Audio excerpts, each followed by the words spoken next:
E a gente vai falar sobre inovação, sobre o futuro da moradia, sobre tendências. O cara que é um monstro quando a gente fala de mobilidade elétrica. Tô aqui com Guilherme Cavalcante. Gui, muito bem-vindo. Que ele falava, cara, aquele cara ele chega aqui de manhã e vai embora à noite e eu tenho que ficar pedindo táxi pra um monte de gente pra equipe dele. Deixa eu usar o carro é da empresa, não é dele. Então, as primeiras demandas e barreiras eram essas. Cara, hoje isso caiu. Acabou.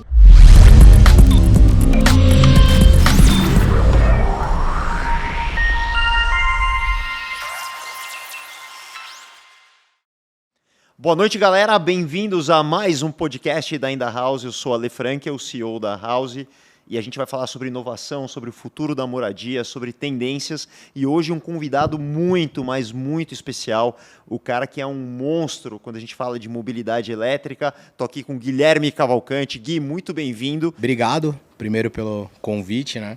Uma honra estar sentado aqui, né? Pô, só tem convidado ilustre, né? Pô, galera de inovação, a galera que tá fazendo a diferença aí. Cara, eu sei que você é um empreendedor de mão cheia, um cara que está mudando o seu setor, e a sua família vem do setor de posto de gasolina e você virou um empreendedor de mobilidade elétrica. Como é que é isso, cara? Vim de uma família de dono de posto de gasolina. Essa história é engraçada porque quando eu fui a primeira vez pro Vale do Silício, eu entendi que lá tinha uma pegada muito focada em mobilidade, né, e mobilidade elétrica, né, e uma preocupação com isso. E foi 2014 na época. E foi o fim de uma história de empreendedorismo da minha família com postos de gasolina e mobilidade. Então teve autopeças, né, teve postos de gasolina e foi meu primeiro emprego. Né? Então eu já tinha essa noção que naquela época eu já vendia mobilidade, só que eu fazia tudo lá no posto de gasolina, né? E aí, em 2012, que foi a primeira vez que eu fui fazer, né, um rolê nos Estados Unidos, e eu conheci aquela área ali da Califórnia e tal, e eu não cheguei a entrar, fiquei só olhando por fora, prédios do Google, do Facebook, achando, né, a galera, todo mundo, né, trabalhando no gramado e tal. E foi quando eu voltei pro Brasil, e aí eu entendi que tinha uma parada aí que era algo diferente que eu podia trazer pro negócio da família, que era envolver tecnologia, né, e mobilidade. E aí a segunda vez que eu fui pro Vale foi quando eu tive contato a primeira vez com a Tesla. Que aí, puta, fui picado pelo Ali bichinho. Blow your mind ali. Blow my mind, é. E aí foi ali que eu entendi que, putz, tava tendo uma revolução mesmo, galera carregando o carro na tomada. Que ano foi isso, Gui? 2017. 2016 para 2017. Em 2016 já tinha uma primeira, né, galerinha ali que já tava usando os carros elétricos, mas era aquela primeira geração de Volt, o carro tinha pouca autonomia, não tinha tanto eletroposto e tal. De repente, em 2017, a gente volta, supercharger da Tesla em tudo quanto é canto, todo mundo andando de Tesla. Muito rápido, né? Muito rápido. Cara, sabe que é louco? O Brasil tava derretendo naquela época e você tava lá no Vale, aprendendo coisa nova. Isso é muito louco, assim, desde a minha primeira formação, né, meu primeiro ciclo de formação quando eu saí da faculdade, eu vendi meu carro, eu tinha um Paliozinho na época, vendi o carro e fui morar em Barcelona para estudar, né, que eu sempre fui muito nerd, assim, tudo que eu ganho eu vou empreendendo ou investindo em viagem e conhecimento, né, eu sempre fui muito nóia, assim. Então, cara, ser nerd para mim sempre foi um skill legal, né, sempre foi uma coisa tipo de, sabe, eu sempre fui o primeiro cara que tinha um PlayStation mais atualizado. Eu sempre gostava de jogo com estratégia que prestava atenção enquanto todo mundo tava jogando FIFA. Então eu sempre, sabe, Win Eleven, né? Então na primeira geração de Win Eleven você jogava, você montava a escalação e ficava tipo vendo o algoritmo fazer combinação de coisas. E aí eu fui fazer vestibular, não passei, né? Nem tudo é perfeito, né? Então, não é porque o cara é nerd que ele é inteligente. Vamos colocar aí, né?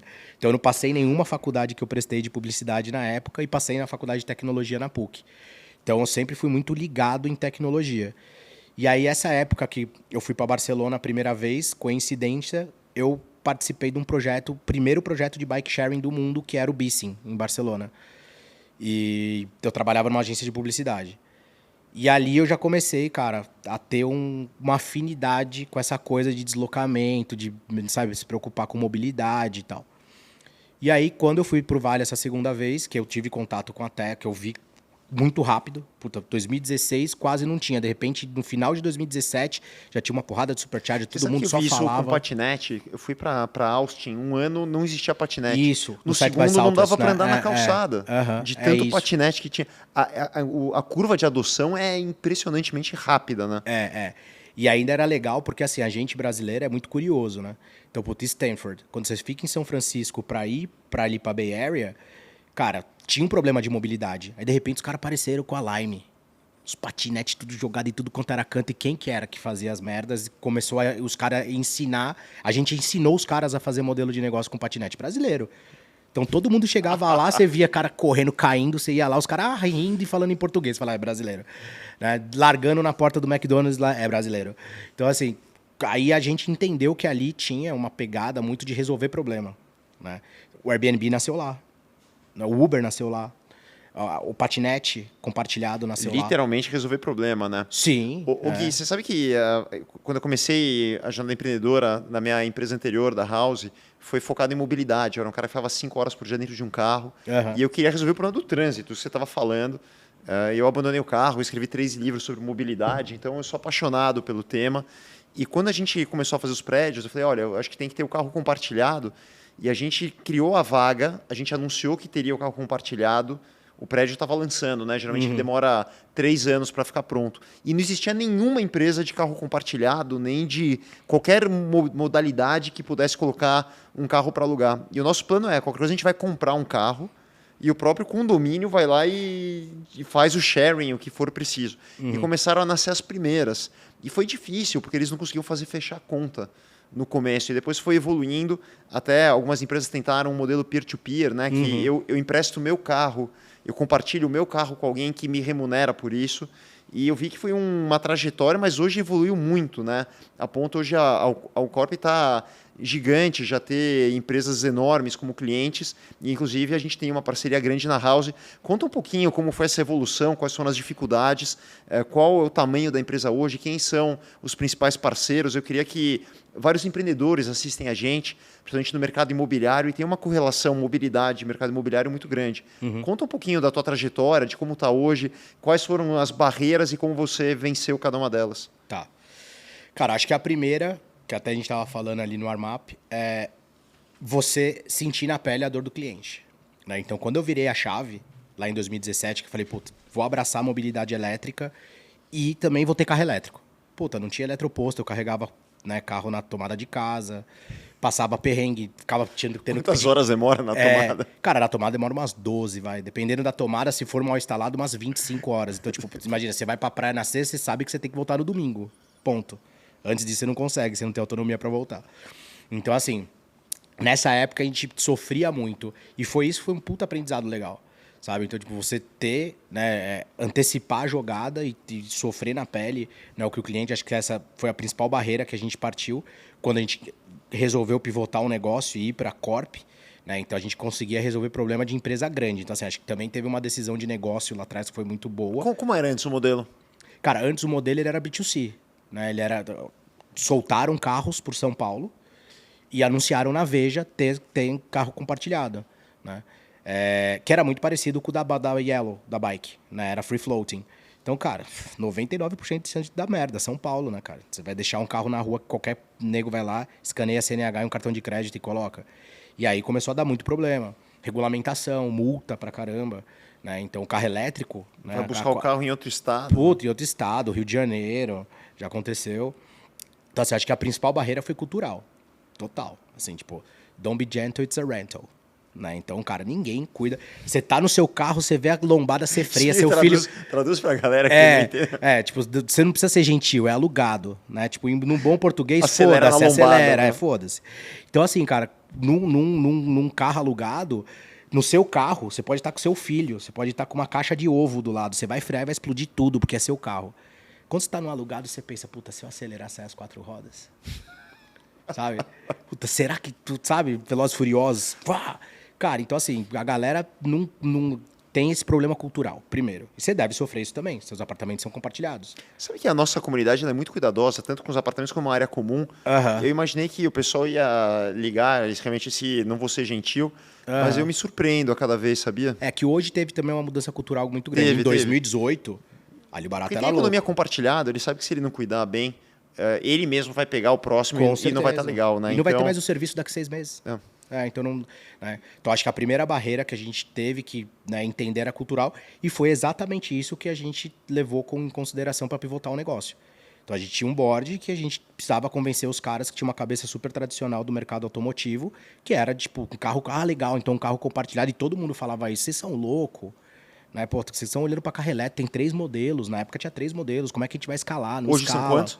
Pô, hoje já tá em 27, Em quanto tempo isso? cara, em 2 anos. Em 2 anos de 3 modelos disponíveis, hoje 3 existem... anos. 3 anos, vai. De 3 anos, 2019 pra 27. cá, 27. Loucura, né? Loucura.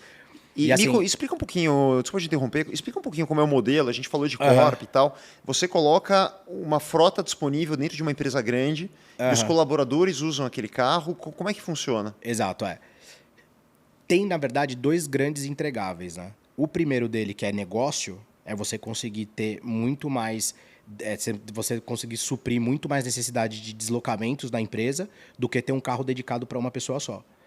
Então, putz, um exemplo do que acontecia numa grande empresa, eu vou sempre dar spoilers aqui de projetos, e vou falar grande empresa, né, grande operadora de aplicativo, né, mas não vamos falar o nome.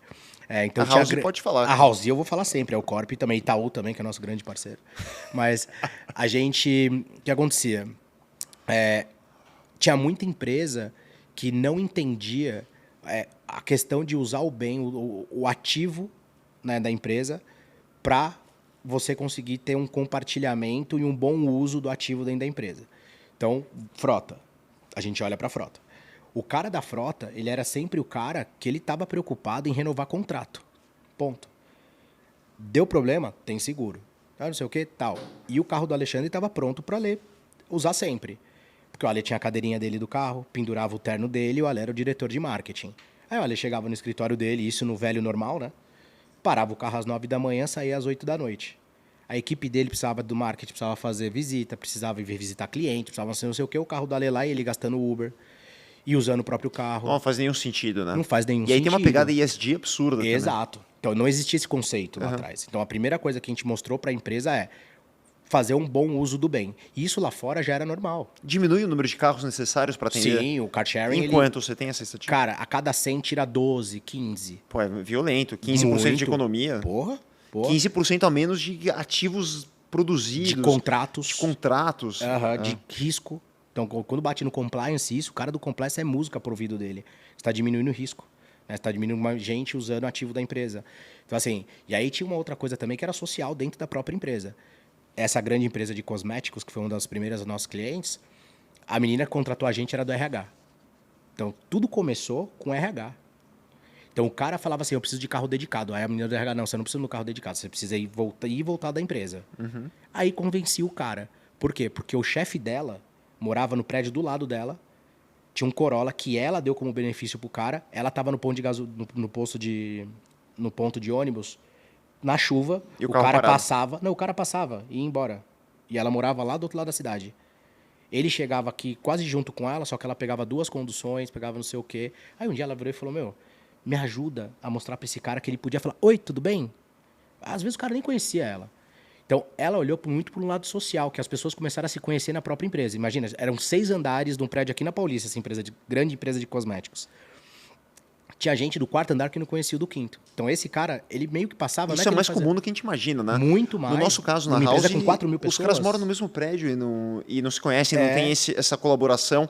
E a gente vem mudando isso, né? É incrível ver como as pessoas começam a entender o quão pode ser profícuo, né, essa relação. Então, nesse começo, lá na Corp em 2018, 2019, a gente achava que a demanda vinha de inovação ou do marketing e começou a vir do RH, de facilities, que era o cara que entendia que, porra, tinha cara de frota que se incomodava, que ele falava, cara, aquele cara ele chega aqui de manhã e vai embora à noite e eu tenho que ficar pedindo táxi para um monte de gente para a equipe dele, deixa eu usar o carro é da empresa, não é dele. Então, as primeiras demandas e barreiras eram essas. Então, tinha o cara que canetava, que era o diretorzão, que falava, não, a cadeirinha do meu filho tá no carro. Eu penduro o meu terno, não vai poder usar. Cara, hoje isso caiu. Acabou. Não existe mais. Inclusive, não existe mais nem escritório, né? As empresas... Nem terno, acho, né? Nem terno, Puta, o mundo mudou muito e tá muito legal isso. Então, agora tá vindo demanda pra gente do tipo, a gente já quer começar com frota elétrica pra todo mundo. Vamos acabar, tipo, e não vamos ter mais. Vamos descarbonizar e até 2025 a gente não vai ter nenhum carro a combustão na empresa. Mudou muito, cara. Mudou muito. Isso pra gente tá sendo muito legal. Sensacional. E na House, aliás, até contar um pouquinho, né, para o pessoal, que hoje tem o App Spaces, que é uma série de serviços e de facilidades que nós integramos aos prédios. Então, o carro compartilhado, o carro elétrico compartilhado, é um dos serviços principais para as pessoas poderem se locomover de uma forma compartilhada, muito mais eficiente, às vezes muito mais divertida, né? Quando a gente vai com outras pessoas, tem a carona, também acontece com muita frequência, mas o carro compartilhado é uma baita de uma solução muito mais econômica, muito mais sustentável. Conta pra gente um pouquinho como é que funciona, né? Quem quer usar o carro compartilhado nos prédios. Acho que isso é legal também de explicar para o nosso público. Legal. Cara, acho que eu sou muito social listening também, né? Então, boa parte da minha formação de opinião vem de comentário, feed, o que eu vejo e tal. Melhor comentário que eu vi da nossa parceria, quando lançou o nosso PR, foi um dos caras da Bravei que falou, na mosca, é moradia e carro por assinatura. Então, acho que essa integração entre tudo por assinatura, né, vai ser um novo momento agora que o subscription ele vai vir forte, né, de muita coisa. A TV a cabo já está sendo isso. Né? Então você já tem o Disney Plus, você já tem o Paramount, você já tem os canais todos por assinatura, você não precisa mais assinar 200 canais. Né? As pessoas agora, a famosa live streaming. Né? Então tudo vai ser streaming. E aí, cara, a House tá virando um puta conceito legal. Né? Até a Naomi tá aqui, a nossa head de parcerias. Desde lá de trás a gente sempre falava isso, né? A gente tem que estar com gente que tem o nosso DNA. Naomi vai ficar pra balada depois? Vai, já tá rolando tem que lá. ficar, quem vem assistir tem que ficar pra balada. Tem que vai ficar, já vai ficar.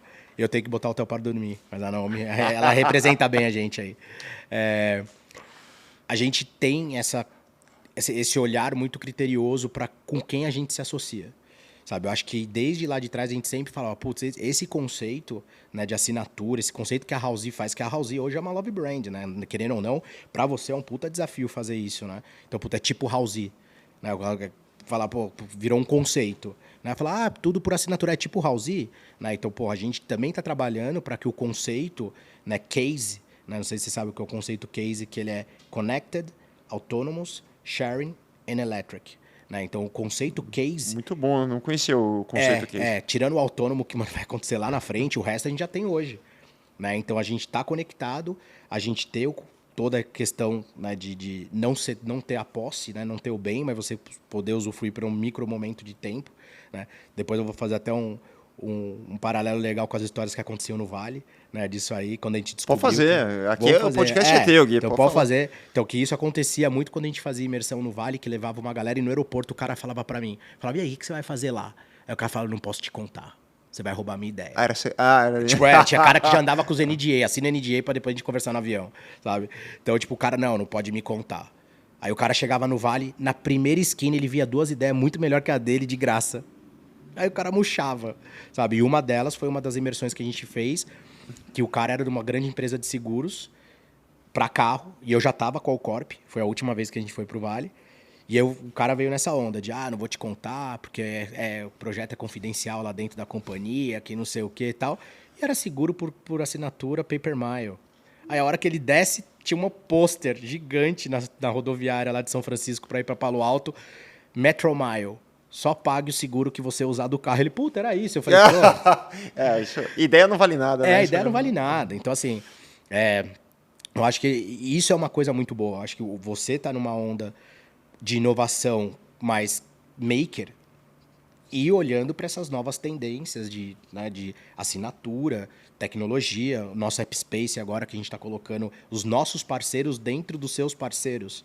Né? Tipo, olha que loucura isso. Antes, para fazer uma parceria, você passava meses. Hoje... A economia é de parcerias, né? Acho que isso isso. Tá até meio canibalizado e muito banal falar sobre ecossistema. Mas eu acho que o DNA associativo é muito forte. E quando você tem, que nem antes, o que é o urbano lá atrás talvez não deu certo? Além de estar fora do tempo, tinha todos esses problemas culturais que a gente já falou, não tinha um ecossistema. Ô Gui, mas pra gente parece óbvio, tá, cara? A gente hoje tá em São Paulo com pessoas super antenadas que já foram viajar o mundo inteiro. Mas você roda o Brasil, né? A gente tá rodando muito, a gente tem parceiros no Brasil inteiro.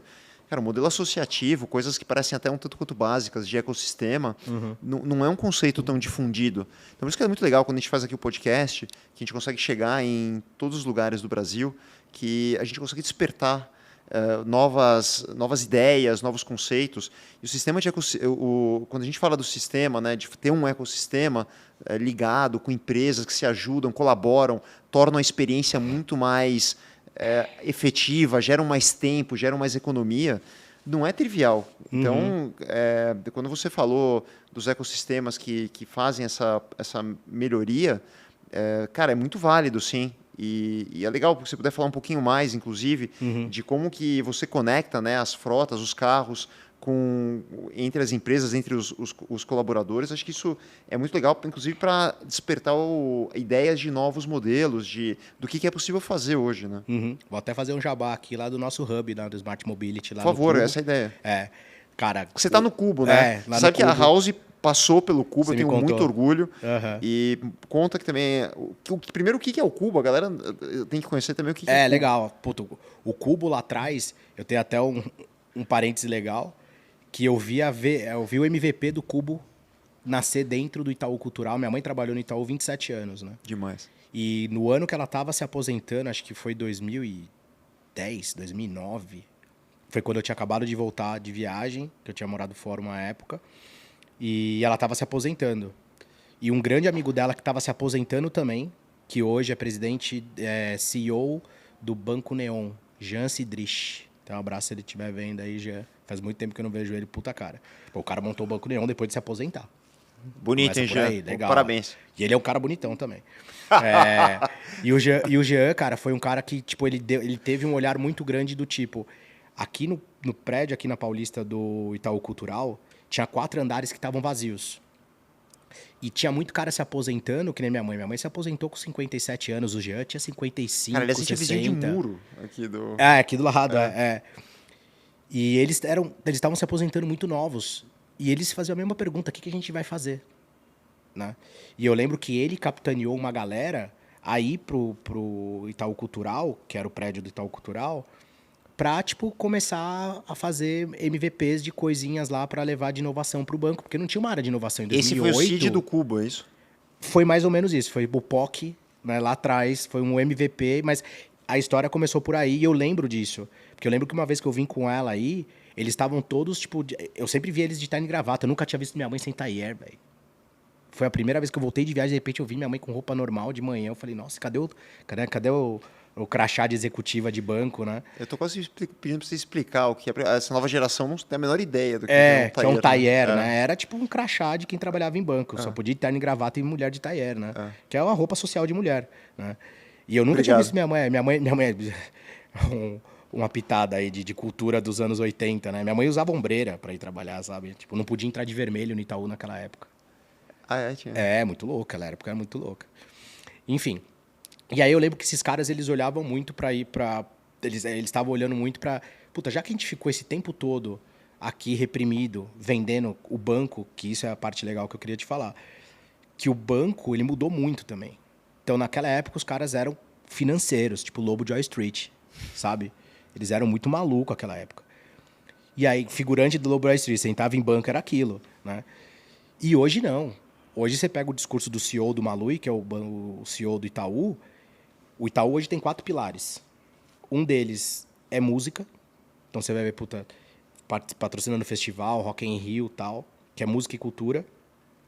O outro, eSports. Então vai patrocinar a seleção. É outro mercado gigantesco. É um outro esporte, é um outro mercado gigante. Mobilidade, com certeza. Então, aí o outro é esportes, música, cultura. Aí tem um outro pilar que é tecnologia. Então virou um banco de tecnologia. E o outro pilar é mobilidade. Então, tipo, você pegar um top of mind do banco hoje, se parar na Paulista aqui e perguntar 4 a cada 5 pessoas, falar, o que te lembra o Itaú? Bike. Porque você vai perguntar pra você, onde você tem conta? Nubank. E seu cartão é do outro? Ah, não sei o quê. Não tem produto financeiro, acabou para banco. E o Itaú foi o primeiro que olhou para isso e tirou dos pilares produtos financeiros. Né? Sensacional. E veio dessa galera que começou o MVP do Cubo aqui no Itaú Cultural, que eram uns caras meio rebeldão tal, que é uma tem coisa... gente que me pergunta, né? O que tem aí um banco com mobilidade? Né? Exato, tudo. Tudo. Tudo. O carro hoje é um meio de pagamento. O nosso carro, ele nasce num app, que você tem que botar um cartão de crédito para usar. Ele já vem com Connect Car, que ele já passa em toda a cancela e já vem na tua conta. Ele já gera tokens de carbono. Né? Então, ele já gera dados para o Google no mapa. A gente já vai falar do token também, que é uma ideia sensacional, que acho que vai revolucionar. Vamos falar, né? Esse podcast, a gente vem falando muito sobre já emendando Web no Cubo 3.0, sobre cripto e etc. Que a tecnologia blockchain. E a gente vê várias aplicações, né? Entre elas, aplicação também na mobilidade, nas frotas e tudo mais. Conta um pouquinho para a galera, Gui, como é que você está usando a tecnologia blockchain para tokenizar. Eu entendi que você tokeniza os créditos de carbono das viagens, né? Explica um pouquinho mais. Até fazendo o link que a gente estava falando. O Smart Hub Mobility do Cubo, ele nasceu justamente para isso, para ser um ecossistema não só de soluções para mobilidade. Então, puta, beleza, cara, você vai criar a solução, você criou demanda, vai ter solução. Mas a gente teve um ciricutico legal, que desde a primeira reunião que eu falo para os caras, eu falo, bicho, isso aqui tem que ser de verdade. Se vai criar uma vertical dentro do Cubo de mobilidade, aqui tem que nascer o próximo Elon Musk. Sabe? Aqui a gente tem que nego vir aqui e ficar de cara com o que a gente está fazendo. Aí comecei a estudar, tal, cheguei na tokenização. Né? Aí comecei a ver blockchain, A Metromile usa microcontratos para gerar os tokens das corridas. Então, todas as corretoras nos Estados Unidos já estão usando token. Incrível. Entendeu? Então, para você, que é um conceito que o Airbnb trouxe, que você, né, deve beber muito dessa água, que é a questão de como você vai tokenizar ou como você vai justificar aquele micro momento que a pessoa ficou no AP da house. Né? Para tudo, desde uma questão de compliance, até uma questão de fraude, até uma questão de UX, né, de como vai toda a jornada, né, de usabilidade. Então, acho que a Metromile também trouxe isso lá de trás. Né, foi um dos primeiros cases que eu vi que os caras estavam tokenizando as corridas, né, para gerar microcontratos para seguradoras. E aí eu falei para os caras, cara, isso aí tem samba aí. Porque, olha que loucura. Eu estava olhando para o mapa do Google. Só que eu estava olhando ele de cima. Eu falei, puta, isso aqui é um pedaço do céu. Então, se você for daqui do ponto A até o ponto B e olhar aqui, você andou esse aqui e não poluiu. Então, vamos começar a recortar pedaço do céu pelo Google Maps, tokenizar isso, que lá na frente, quando tiver essas maconha louco de metaverso e tal, você vai ter uma badge ESG que você tokenizou e a sua cripto vai assentar no metaverso, porque você provou. Quem provou foi o Google, se está no Google é verdade. Né? Deus criou o Google para isso. Explicando que o cara se locomove com um carro elétrico, ele qualquer deixa deslocamento. Qualquer deslocamento. E não só cara, e gente, coisas também. Então, tipo, você pegar players como Americanas.com, Mercado Livre, que já está entregando coisa com van elétrica, você tá fazendo um deslocamento do seu notebook que você comprou pela internet, ele está vindo zero CO2. Então, tudo que você desloca com uma matriz sustentável é menos CO2 e você consegue tokenizar esse crédito que tem valor. Isso. E também tem a questão da rastreabilidade do processo todo. Perfeito. Então, você consegue ter ali no ID daquela corrida até a ponta onde aquele carro foi carregado. Então, dá para falar que é um subproduto. O cara se locomove, né? Ele está usando a frota elétrica, está fazendo o trajeto que ele precisa, está gerando mais sustentabilidade, ao mesmo tempo a gente está gerando um crédito de carbono que pode ser utilizado através da tokenização. É isso. Na verdade, ele está lastreado no valor do crédito de carbono. Incrível. Né? Então, tipo, hoje o crédito de carbono no blockchain ele vale $15. $15 a tonelada? A tonelada. Uma tonelada, né, tokenizada, vale $15. No mercado regulado, que já está acontecendo na Europa e nos Estados Unidos, ele vale $50. Né? Então, quantos quilômetros o cara tem que andar para gerar uma tonelada de crédito? Cara, essa é uma pergunta, porque assim, não é só a variável quilômetros, né? Você tem a variável qual carro que ele está usando, você tem a variável, tem algumas outras variáveis, mas é mais ou menos comparado assim, um carro a combustão, ele gera 150 gramas de CO2 a cada 100 quilômetros. Tá. Um carro elétrico gera 0,2 disso.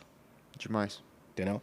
Então, você faz um cálculo. Então, um NFT, né, uma tonelada percorrida zero CO2 é composta por várias corridas ou deslocamentos. Você vai poder, tipo, o iFood. O iFood pode, hoje, te entregar qualquer comida zero CO2, seja de bike ou seja de... Inclusive, até um abraço pessoal do Tembice, que deram um grande passo. O Tomás é demais, né? Tomás é demais, Um cara. abração Figura. pra ele, cara. Fabrício também, parceiraço nosso. Mas, puta, eles deram uma... E eu faço mentoria com o Tomás, então a gente se provocava muito nisso, né? E ele falava, várias vezes ele falava, puta, não vai rolar, cara. Não vai rolar, porque é muita certificação, é muita coisa, e tem que ser, né? Porque senão você pode fraudar e transformar isso numa impressora de dinheiro, né? Que era o que a Tesla estava tentando fazer com as placas solares e os Powerwall deles, né? Então, acho que teve um precedente ruim isso, né? Então, tinha gente no Vale que usava o carro como Powerwall, como Powerbank. Imagina. Então, ele ia no trabalho e ele tinha como benefício um carregador lá que o trabalho abastecia o carro dele. E ele aí usava ele saía energia pra outro 100% com o carro, ia para casa, botava na tomada dele, botava a energia no grid e ganhava dinheiro. Então ele ficava todo dia usando o carro como powerbank. Ô, Gui, quanto tempo você acha que demora para a gente trocar a matriz de energética de fóssil para elétrica? Eu sou otimista, né? Mas assim, cara, tem países que já viraram a régua. Então, a Alemanha... O primeiro foi a Noruega e a Finlândia. Já se vende mais carros 51%, A Finlândia foi o primeiro, acho que foi em 2019. Tá. Foi o primeiro país, até por conta de questão demográfica. Mas e para trocar a base instalada, tal, para a gente começar a ter nas ruas só circulando carro elétrico? Qual que é o nosso, talvez, nosso principal diferencial? É a nossa matriz verde, né? Então, pra você ter noção, um comparativo que é algo legal. O pior dia, e isso que a Alemanha hoje, cara, você tira uma foto do Google Maps hoje e compara com uma foto do Google Maps de 2019 na Alemanha, o mesmo bairro. Antes tinha rooftops e telhados, hoje é só placa. Placa, tem muita placa. Só que um dia bom na Alemanha, que é o dia que deu pico, que gerou mais energia, é o nosso pior dia aqui, que é o dia de chuva, pior dia do Brasil, é o melhor dia da Alemanha. De geração de energia. Entendeu? Então, assim, a gente tem um potencial muito grande. Né? Então, desde partes litorâneas, né? Todo mundo fala, pô, não tem carregador na praia. Que era o lugar que tá gastando dinheiro, velho. Sabe, o cara que tem um terreno na praia, que tá lá esperando comprarem, bota lá a placa solar, ele pode vender energia. Hoje a Enel já tem o grid de GD. O cara pode deixar a placa lá fazendo... Barateou bastante? Muito, muito. Tem linha do BNDES para financiar. Né? Tipo, a escolha. A gente tava falando ali, tinha um conflito grande no começo da Alcorp, a gente perdia muito projeto, porque a incorporadora, né, principalmente projeto, né, de imobiliário, que era o que a gente olhava muito. A gente falava, o ouro tá aí. Né, porque é vertical, todo mundo vai estar precisando lá embaixo, tá? E todo mundo vai ter carro elétrico. Então vamos começar a vender energia embaixo de prédio. Vamos bater na Gafisa, vamos bater não sei aonde, vamos bater em todas as corporadoras, Cilela, tal, não sei o quê. E esses caras todos queriam ter. Então você passava na frente lá do stand e tinha lá, vai ter vaga de carro elétrico. A gente chegava a fazer até a ativação de botar carregador e carro elétrico lá na frente do stand para vender. E realmente ia ter. Só que na primeira reunião de condomínio tinha sempre um cara que levantava e falava, mas eu nem tenho carro, por que eu vou dividir, por que eu vou pagar a energia do cara que vai carregar? E aí caía o projeto. E você resolveu boletando individualmente, é isso? Então, aí tem uma outra barreira que era investimento, né, era investimento em infra. Então, muito prédio não nascia preparado para ter uma infra. Né? A conta é até 10. Uhum. Então, até 10 carros, você consegue colocar 10 carregadores num prédio e você não vai comprometer. Colocou mais de 10 e todos carregando à noite, vai começar a cair. Aí você tem que preparar o prédio para essa infra de energia. Entendeu? Então, assim, tem toda essa questão da geração de energia. Então, o Brasil tem uma matriz energética muito, muito rica, que é o ponto onde a gente fica positivo. Eu tenho um pensamento muito positivo, eu tenho, né, um olhar muito, né, muito positivista, que as coisas vão acontecer mais rápido. Né? Então, pô, a gente partiu de 4, 5 modelos que tinha 2 anos atrás para 27. Né? Agora a gasolina 9 pau. Então, assim, como é que a gente não vai olhar para isso? Né? Como é que as pessoas criam... Grandes empresas de motoristas de aplicativo já estão olhando para isso. né? Já estão construindo projetos e investindo de verdade, coisa que eles já falavam lá atrás, mas não investiam. Tem muito greenwashing nesse mercado Tem também. demais, né? Demais. Explica demais. que greenwash, acho que não é Pra todo quem não mundo... sabe, greenwashing, né? Quem usa a bandeira ESG e não faz. Né? Que é uma pergunta que todo mundo faz. Se tá todo mundo salvando o mundo, quem fake. tá poluindo? Quem tá poluindo? Se tá todo mundo salvando? A marca de tênis é saudável, a outra é 100% não sei o quê, a outra zerou carbono, né, o grande banco, a grande montadora, não sei o quê. Então, quem tá poluindo? Eu? Então, tipo, não tá. Tem muito greenwashing. Tem muita gente que fala que tem e não tem. Né? E a gente que tá aqui na ponta, a gente sabe disso. Hoje a Alcorp é referência em mobilidade. Então, tem cara que fala, tô fazendo. Aí eu viro pro... Tem 3 caras que fazem. Eu falo, você tá fazendo com ele? Não, você tá fazendo com ele? Não. Tá falando com quem? Né? Então, a gente sabe o que é greenwashing. E eles não sabem disso, que eles estão fazendo greenwashing. Não sabem o quanto é ruim isso. Né? Comunicar, falar que a marca Mas hoje não tem muito espaço, né? É tudo público. Né? É e não é. Porque assim, tem muita empresa que sabe vender bem esse posicionamento ESG, né? Esse posicionamento green, né?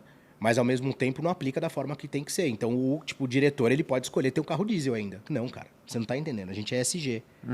Ou você anda do jeito que você quiser. Se você quiser ter um carro da empresa é elétrico e ponto.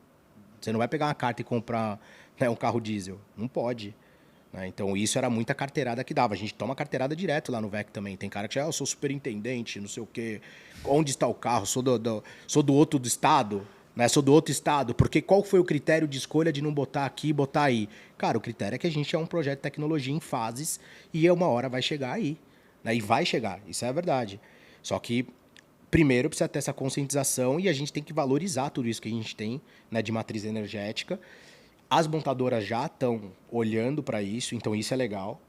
Né? Então, puta, montadora antes, cara, não acredito no 100% elétrico, não vou botar o meu usuário em risco. Né? Vamos botar o híbrido. Já estão falando, não, o híbrido ou é plug-in ou esquece. Né? Não dá para você também roubar no jogo, né? Você tem que ter um carro que fica gerando energia de gasolina para gerar o elétrico. Né? Então, tá mudando muito, a galera tá mudando. Né? E teve um CIO maravilhoso que aconteceu pro mundo e não para as pessoas, que foi o Covid. Né? O Covid foi muito ruim para muita gente, só que pro que tá acontecendo hoje, foi ótimo. Tipo, virou uma chave no mundo que, cara, tá tudo acontecendo. As pessoas estão respeitando o espaço compartilhado. Olha que maluco isso. Aí foi muito depois de se trancar em casa, da não mobilidade, né? Dessa maluquice que as pessoas ficaram, né, entendendo como ia ser o mundo pós-pandemia, e está muito melhor. Nessa questão está muito melhor. Legal. Gui, estamos aqui indo para o final do podcast, e a gente sempre faz aí perguntas e respostas super rápidas, que é muito legal, a galera que está ouvindo gosta de aprender, né? Você que domina um assunto, sobre mobilidade elétrica, sobre empreendedorismo, Vale do Silício, cara, um cara que está super antenado. Então, hoje nosso público é composto aí muito por incorporadores, pelo pessoal do mercado imobiliário, e tem muitas lições para aprender daí, cara. Então, eu vou te fazer algumas perguntas e fica super à vontade, e a ideia é que a galera possa aprender com as tuas dicas, legal. tá? Então, cara, como você define o Guilherme Cavalcanti? Em poucas palavras. Puta, difícil, hein? Nunca me perguntaram isso. Ah, cara, eu vou falar o que era o melhor áudio que eu tinha. O cara que liga carro na tomada. Sensacional. O louco que liga carro na tomada. Tinha um áudio de uma secretária de um cliente nosso falando, puta, chegou o louco que liga carro na tomada. E ele me mandou o áudio depois. Então é o louco que liga carro na tomada. Muito bom. Dica de projeto, ideia, cara, alguma coisa que você viu, pode ser no seu setor ou de outro, que vale a pena a galera conferir. Cara, eu tô muita coisa na cabeça do que eu venho consumindo de conteúdo, e um deles que eu tô falando para todo mundo que eu tô maluco é o livro do Amir Klink, Não Há Tempo a Perder. Tem uma parte do livro que mostra ele montando os books de banco de dados para ir pro Polo Norte num barquinho que ele construiu em Paraty. Que ele ia passar 6 meses dentro do oceano, não sabia onde ia acontecer, não sabia o que ia dar, não sabia se ele ia voltar, e acabava dando 3 anos. Então, tipo, cara, ele tinha que entender como pivotar no meio do caminho o projeto, né? Então, ele tinha suprimento para 6 meses, e de repente ele via que 6 meses ele estava no meio do caminho de ida. Aí ele fazia o cálculo que para ir e voltar ele ia demorar 2 anos. Então, ele tinha que fazer, cara, modo de sobrevivência lunar, né? Então, puta, saber como lidar com a água, com a energia. E aí ele ia chegar no Polo Norte, ele não sabia o que ia ter lá, né? Então, puta, cara, isso para mim tá... Esse livro para mim tá sendo um baita aprendizado de que como você primeiro acredita no norte, né? E, puta, você não sabe o que vai ter lá. Mas a gente tá vivendo um mundo cheio de dado grátis, né? Um curso que pagava para ir pro Vale antes, que eu tinha que pagar uma grana para ir para lá, agora tem de graça no MIT aí, você entra no YouTube, Tudo. tudo Tudo. de graça. Eu ia perguntar do livro, mas você já se antecipou que era a próxima, mas... Aham. Repete o nome? Chama Não Há Tempo a Perder. Não Há Tempo a É Perder. o livro do Amir Klink. Ele é Incrível, demais, cara. ele é demais. Eu já estive com ele, é um cara sensacional. Muito bom. Legal. Canal da internet que você acompanha com frequência? Cara, o do MIT é muito bom. Tanto o Instagram quanto né, LinkedIn, tudo. Não acompanho muito, tipo, canais de atualizações, porém, cara, eu vejo muito podcast, eu tenho escutado muito podcast. Eu vejo alguns podcasts gringos, Mike, que é de esportes. O seu, porra, tive uma aula, liguei pro Rubens aquele dia. Eu terminei o meu white paper do nosso token, escutando o seu podcast com o Rubens. Sensacional. O Rubens é muito bom, cara. Muito bom, muito Que bom. legal. A próxima ia ser sobre mídias sociais, mas você também já respondeu. Então é muito bom que eu te pergunto uma e você já vem duas na frente, Com duas cara. na Isso frente, é muito bom. Então, quem você segue nas redes, aí personalidade que você segue? Você falou MIT, alguma pessoa que vale a pena acompanhar? Cara, óbvio, né? Elon Musk. Cara, tem cara que chega pra mim, puta, eu acho o Elon Musk um bosta. Eu falo, o que você fez, velho? Pra achar ele um bosta. O cara criou a Tesla, o cara já mandou gente pro espaço, você acha ele um bosta? Aí fala aí o que você fez. Sabe, tipo, sempre gostei dele. Mark Cuban. Cara, você segue o Mark Cuban? Eu não sigo, mas eu conheço muito bem essa história incrível. Né? Incrível. Pra quem não sabe, o Mark Cuban é um dos fundadores do Shark Tank. Ele é dono do Dallas Mavericks.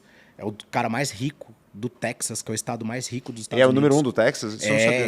Ele é o empresário mais rico do Texas, que é o estado que gera mais dinheiro nos Estados Unidos. E ele é muito maluco, assim, tipo, cara, eu sigo ele todo dia, ele faz uns puta tweet, ele faz umas puta parada cripto. Ele falou compra, eu compro. Ele falou vende, eu vendo, velho. Sabe? Então, tipo, Mark Cuban, sigam o Mark Cuban, o cara tá com o pensamento Boa lá dica. na frente. Qual foi o maior perrengue que você passou na tua jornada? De empreendedor? Pode ser da vida ou de empreendedor. Bacana também. Cara, um deles a gente tocou aqui, que foi voltar do Vale, borbulhando, minha família é da Zona Leste, saí do aeroporto de Guarulhos, almoço de Dia das Mães, sentei e falei, vou fazer eletroposto numa mesa cheia de dono de posto de gasolina, velho. Você quase apanhou. Pô, mais ou menos isso. Mas esse não foi tão perrengue. Mas, cara, acho que o principal perrengue foi a pandemia. Você imagina o dia que deu lockdown, que os meus clientes todos mandaram a galera para casa e o meu modelo de negócio era ter carro compartilhado no prédio da empresa. A gente teve que se reinventar, cara. Isso foi muito legal. Muito legal. A gente vai lembrar desse momento, deu frio na espinha, né? Exato. Qual é o teu maior sonho? Cara, fazer o Corp dar certo. Acho que o meu maior sonho, a gente tem algumas coisas gigantes, assim. Tinha pensamento de unicórnio, que já nem quero mais, agora eu quero ser... Mas o sonho cara, é ver o mundo do meu filho melhor, sabe? Ver essa molecada crescendo com mobilidade fácil, sabe? Tendo acesso, dando valor para esse tipo de coisas que a gente tem grátis hoje, né? Então, puta, tem um monte de conteúdo grátis na internet. Então, acho que, cara, talvez não, com certeza, fazer parte, né, dessa mudança, dessa virada de chave do mundo mais compartilhado, mais conectado, né, tudo muito mais, né, acessível e fazer parte, cara. Acho que eu falo isso para todo mundo. Tá preparado, a gente tem que estar preparado sempre para as oportunidades que aparecem, só que às vezes fazer parte vale mais do que ganhar dinheiro, né, velho? Então, puta, quando chegar lá na frente, olhar para trás e falar que o Flávio, no nosso vídeo de lançamento da Alcorp, o Flávio fala isso. Ele fala, eu vou olhar daqui 10 anos e vou saber que eu tô do lado do cara que mudou a mobilidade e, cara, fazer parte para mim chegar lá na frente e ver que deu certo e que eu fiz parte. Acho que esse é o maior sonho. Bacana, bonito, cara. Uma curiosidade sobre você que ninguém conhece. Puta, que ninguém conhece, cara. Eu sou nerd de futebol americano. Pô, é mesmo? Eu tenho uma agenda de NBA e NFL que eu recortava. A minha mãe tinha um chefe americano quando ela trabalhava no banco, e o cara me trazia Sports Illustrated, a revista. E eu recortava e acordava de madrugada para ver jogo da NBA com o Luciano do Vale na Band e ficava anotando Que time você torce, Bulls? Não.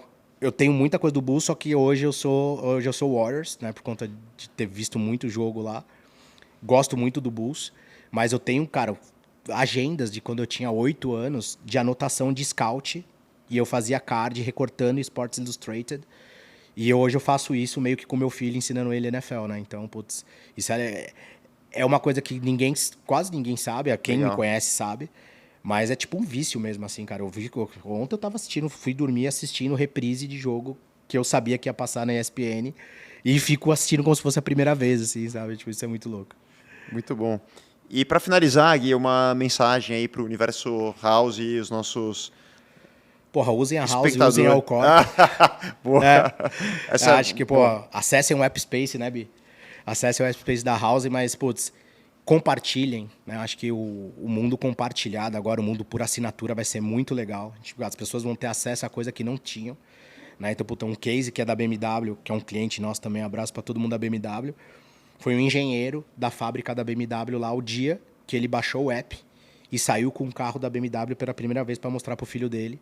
Faziam 6 anos que ele trabalhava lá e há 6 anos o filho dele nunca tinha visto um carro que o pai dele produzia, porque eu não tinha controle de sair carro e agora tem pelo nosso aplicativo.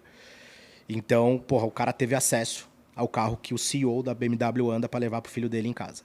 Então, isso eu uso muito como exemplo de, cara, vamos compartilhar e vamos aproveitar esse mundo legal que a gente está vivendo agora, né? E, cara, acho que a tecnologia vai mudar muita coisa, está mudando muita coisa, né? Então, quanto mais a gente souber aproveitar, né? E não, puta, tirar vantagem e não fraudar, não estragar, saber que o próximo vai usar, né? Então, acho que isso é a principal mensagem que a gente passa, né?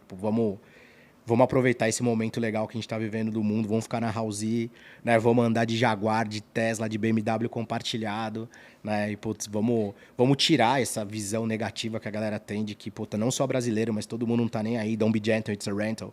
Vamos acabar com isso, né? Vamos cuidar do que é compartilhado e, porra, vamos viver esse mundo legal. E vem pra House, né? Vamos pegar os carros compartilhados que já estão nas bases aqui da House, vamos ter bastante novidade, né? Pena que a gente não... Vamos continuar a nossa... Né? Vou te convidar, vamos fazer o spoiler. Vamos fazer um próximo podcast dentro de um Tesla para a gente lançar a novidade dos próximos carros que a gente vai botar para a galera da House poder compartilhar aí nas nossas bases aí da House. Sensacional, Gui. Muito bacana o papo, cara. Parabéns pela jornada, Obrigado pela história pelo convite. toda, pelo teu negócio, cara. Sabe o que eu mais admiro? São os negócios que eles mesmos são sustentáveis, eles que estão promovendo bem. Porque tem gente que faz uma coisa que não é bacana e vai lá e patrocina um projeto legal e tal, mas o que eles fazem, de fato, não tem um propósito, né? Não tem um significado. E é muito legal, né, o que a gente faz, que a própria atividade, a existência da empresa é para tornar o mundo melhor, é para fazer com que as pessoas tenham uma vida mais saudável, com mais tempo com a família, ou que possam ter um mundo melhor para os filhos. Então isso é muito bacana, parabéns. E galera, mais um podcast com um convidado incrível, o Gui, que é o CEO da Alcorp. Obrigado. Então obrigado pela entrevista. Valeu. E queria contar uma novidade também, a gente acabou de inaugurar a House no metaverso, a gente está no Decentraland, ficou fenomenal, então quem quiser visitar, a coordenada, não sei se dá para colocar aqui embaixo, mas é -70,40, não deixem de visitar, tá incrível. Galera, até a próxima. Visão, valeu. Valeu, obrigado. Obrigado, cara. Vamos pra festa agora, né? Agora é a balada, agora tem a balada. Vamos pra festa então, aqui atrás, né? Já é tradicional, então você tá convidado Boa. para estar aqui com a gente. Obrigado por ter lembrado, cara. Valeu. Tá no espírito. Valeu, galera. Valeu. Tchau, tchau. Tchau.